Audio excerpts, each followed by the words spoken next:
একটা হাদিস আপনারা শুনেছেন, নবী করিম সাল্লাল্লাহু আলাইহি সাল্লাম বলেছেন, কোন নারী যখন 4টি কাজ করে জান্নাতের যে কোনো দুয়ার দিয়ে তার জন্য প্রবেশ করা সহজ হয়। আমাদের মা বোনরা অনেক ক্ষেত্রে ভালো, কিন্তু এই একটা জায়গায় এসে ভালো মানুষ হতে পারছেন না, সেটা হলো স্বামীর আনুগত্য করা। আল্লাহর এক নেককার বান্দা কোন এক সালাফের কাছে, কোন এক মুখলেস এবং সালেহ বান্দার কাছে একজন মহিলা এসে প্রশ্ন করেছেন যে, উস্তাজ, আমি অনেক সালাত সিয়াম করি, নফল রোজা রাখি, রাতভর নামাজ পড়ি, সাদেকা করি, কোরআন তেলাওয়াত করি, জিকির আজকার করি, কিন্তু ইবাদতের যে স্বাদটা এটা আসলে আমি সেভাবে পাচ্ছি না, কারণটা কি? তখন তিনি জিজ্ঞেস করলেন, তোমার সাথে তোমার স্বামীর সম্পর্কটা কেমন বোন? তখন ভদ্রমহিলা বললেন যে, আমি আপনাকে জিজ্ঞেস করছি ইবাদতের স্বাদ পাই না কেন, আর আপনি আমাকে জিজ্ঞেস করছেন যে স্বামীর সাথে সম্পর্ক কেমন? তখন উনি বললেন, বোন, তোমার স্বামীর সাথে তোমার সম্পর্কটা যদি খারাপ হয়, তুমি যদি তাকে আনুগত্য করতে না পারো, তোমার মধ্যে ইগো তৈরি করে ইবলিস, এবং তুমি যদি মনে করো যে না, তার কথা কেন শুনতে হবে, সে তো আমার চাইতে অধম বা সে আমার মতোই, তাহলে সেক্ষেত্রে তুমি ইবাদতের স্বাদ পাবা না বোন। যত ইবাদত করে এটা স্বাদ পাবা না। এটা আল্লাহর পক্ষ থেকে একটা বড় পরীক্ষার বিষয়। আজকের এই সময়টাতে আমাদের মা বোনরা স্বামীকে আনুগত্য করা, শ্রদ্ধা করা, এই জিনিসটা ভুলে গেছে। মহিলাদের জন্য জান্নাতে যাওয়া ভাই এত সহজ আল্লাহ তাআলা করে দিয়েছেন যে হারাম হালাল বাজ বিচার উপার্জনের মধ্যে এই ঝামেলার কাজটা, এই কঠিন কাজটা করতে হয় পুরুষকে, মহিলার এটা পোহাতে হয় না।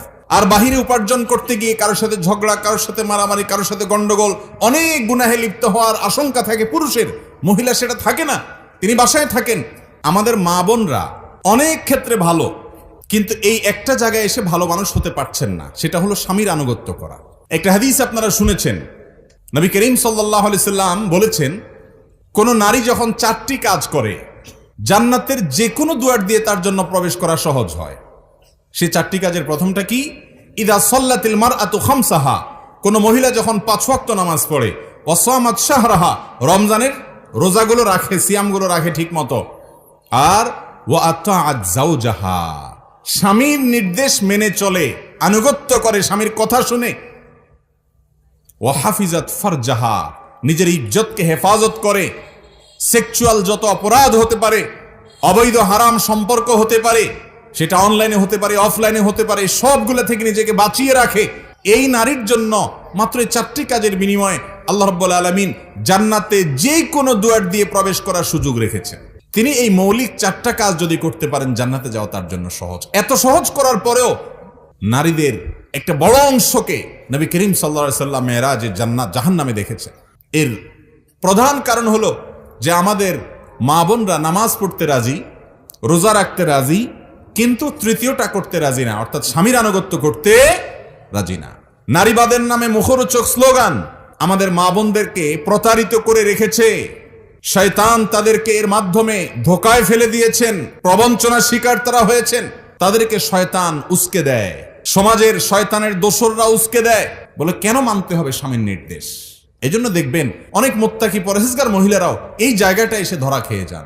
যতটুকু মনে হয় আব্দুল্লাহ ইবনে মুবারক রাহিমাহুল্লাহর স্ত্রী, তিনি বা কোন এক সালাফ এর স্ত্রী, তিনি বলেছেন, সেই যুগে বলেছেন সে যুগের নারীদেরকে যে, হে আমাদের সমাজের মেয়েরা, তোমাদেরকে বলছি শোনো, আমরা আমাদের স্বামীদেরকে, প্রজারা রাজাদেরকে যেরকম শ্রদ্ধা করত এরকম শ্রদ্ধা করতাম, আজ সেটা হারিয়ে গেছে। শয়তান মুখরোচক নানা স্লোগান দিয়ে আমাদের মা বোনদেরকে উস্কে দিয়েছে। নামাজি, কালামি, পর্দানসীন মহিলা পর্যন্ত সব করতে রাজি আছে, পর্দাটাও করতে রাজি আছে, কিন্তু স্বামীর কথা শুনতে রাজি না। তর্ক করবে কথায় কথায়, ঠিক না বে ঠিক? একসাথে থাকতে গেলে তর্ক হতে পারে, একসাথে থাকতে গেলে মনের অমিল হতে পারে, ঝগড়াঝাটিও হতে পারে। নবী করিম সাল্লাল্লাহু আলাইহি সাল্লামের দাম্পত্য জীবনে স্ত্রীদের সাথে মনোমালিন্য হয়েছে ছোটখাটো ইস্যুতে, বড় কোনো মনোমালিন্য, ছোটখাটো মনোমালিন্য হয়েছে, আমাদেরও হতে পারে, হওয়াটা দোষের না। কিন্তু চূড়ান্তভাবে একজন জান্নাত প্রত্যাশী নারী, আল্লাহর একজন প্রিয় বান্দি, তিনি চেষ্টা করবেন যে আমার স্বামীর যত যৌক্তিক নির্দেশ আছে সেগুলো আমি মানার চেষ্টা করব, এবং তাকে আমি আমার অভিভাবক হিসাবে শ্রদ্ধা করব, আনুগত্য করব, এবং একজন মানুষের নির্দেশটা আমাকে মানতে হবে। তিনি আমার গার্ডিয়ান, আমি তারটা মানব। তিনি হোক আমার চাইতে শিক্ষার দিক থেকে পিছিয়ে, হোক বুদ্ধির দিক থেকে পিছিয়ে, হোক অনেক দিক থেকে পিছিয়ে, কিন্তু তিনি আমার স্বামী। এই আনুগত্যটা তাকে দিতে হবে আমার জান্নাতে যাওয়ার স্বার্থে। আল্লাহ তাআলা আমাদের মা বোনদের এই আমলটা করার তৌফিক দান করুন।